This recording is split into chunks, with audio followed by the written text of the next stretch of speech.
Hey everyone, welcome to Shop Talk. We're looking at a Stihl MS 200T chainsaw. Has a running issue, and I get a lot of calls on these saws. Guys asking about how to find a running issue, correct it.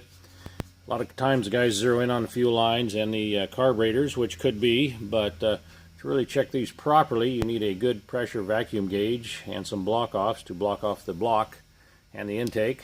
And that's what I've done here. What I'm looking for when I pressurize this is any leaks on any of the hoses, seals, exhaust area, head gasket, anything like that we're looking for. And what we would do is pump it up and watch the gauge. If the gauge doesn't leak off on a pressure test, it passes that. It should sit there with about a few pounds of pressure in there for probably 60 seconds. And if there's no bleed off, you're in great shape for the pressure check. But you're still not done. What you need to do next is a vacuum test. This one has both features, pressure and vacuum.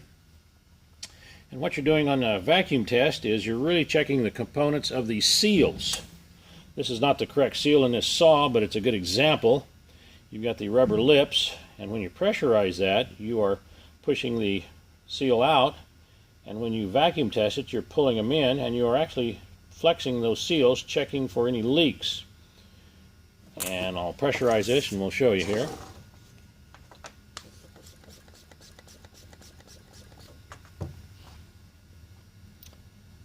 This one's holding good. And then we're going to do a vacuum test. And it's really critical that it holds that vacuum. And this one does pass the test. Now if we were leaking with a pressure check, I would recommend using some soap or a squirt bottle. Squirt different areas and you'll see bubbles indicating a leak. If you have any questions on this tool or anything about the testing procedure, there's the information there.